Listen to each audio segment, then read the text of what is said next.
spit in my face and smacked me in the mouth and threw me in solitary confinement for nothing. What do you think's gonna happen when I get out of here? Maybe I should have killed 400 or 500 people, then I would have felt bad. The street is my world. I don't pretend to go uptown and be anything fancy. And the real world is the one I have to deal with every day. Believe me, if I started murdering people, there'd be none of you left.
This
And welcome back to the Prickly Rickly segment here at the, I guess, rockmetaltalk.com, brought to you by Jay Stone and all that good stuff. But anyway, now I have on the phone with me a good friend of mine that I've known, I don't know, it's been several years.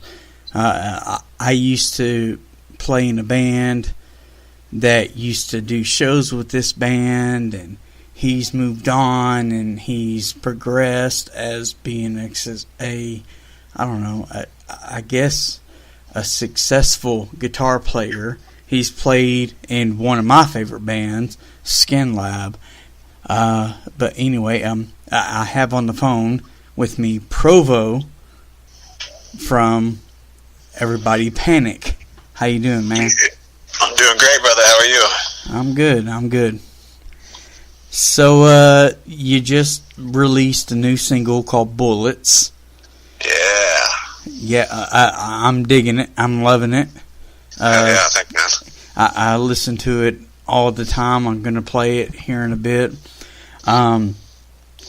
But before I came in, everybody heard Detach and When It All Burns. I know the history of the first EP, and that's what these first two songs came from. My good buddy Lee, he helped writing these songs, right? Yeah. Lee is one of my best friends, man. And when we were originally writing those tunes, I had just sent him some of the parts. I was like, "Hey, man, if you have any cool ideas, let's work together on some stuff." And he came in with some really good ideas, and we got it all rocking. Man, and oh shit, dude! I mean, there's not one person that I've played these songs for to them, and they haven't just, they bobbed their head. They were like, hell yeah, these are badass tunes. So I know that you went on tour with Five Finger Death Punch, and what else is going on? I mean, besides that big ass that tour. Yeah, that was a really amazing opportunity we got. We actually only had one show with them in Tulsa, Oklahoma, but our singer Ty, through Gracie Jiu-Jitsu, knew Zoltan, and so we ended up showing up to that show, and one of the other bands, I forget who it was now, had to drop off the tour, and basically we played that show, and Ty hung out with Zoltan, and by the end of the night, their tour manager was calling me in the office like, "Hey, you guys ready to go finish out this tour with us?" I was like, "Yep." He's like, "Can you leave tonight?" Well, I was like, "Yes, absolutely." And he's like, cool. "You guys can just do that, pick up and leave and go do this tour?" I was like, "Yes, and if there's any other questions you have, let me just save you the trouble and say, yes, let's do this." So we ended up getting to do a week with those guys, and I mean, those were killer tour. That was a killer tour with them and Miss May I and Gemini Syndrome, and yeah, I mean, since then we've just tried to keep it rolling, man. We've done a couple great tours with our friends in Head PE. We were out with Powerman 5000. Mushroom Head was a great one. Yeah. Hey. Oh, yeah. I was at the Head PE tour. It was here in Trees, and man, it was something. Yeah. But so are you still with Cavigold, or what's going on? I mean, I see that you had your first two EPs released with Cavigold, and now as I noticed that it's just with yourself. Are you? Yeah, we still work with Cavi on all kinds of different stuff. They're basically family to us, so like that's whenever I'm not on tour doing stuff, I work at Caviar Gold. So, but as far as like the record goes, we did everything ourselves this time. We went out and worked with Logan Mader from Machine Head, Once Human, Soulfly, and just kind of been doing everything on our own, trying to. That was my next question. As we can. That was my next question. The new single, Bullets. I mean, the whole EP album, whatever. It was produced by Logan Mader, as you say, and that's where I was going next. How did you guys hook up with him? Because I'm enjoying, his new band, Once Human. Oh yeah, they're awesome. Oh man, they're so badass.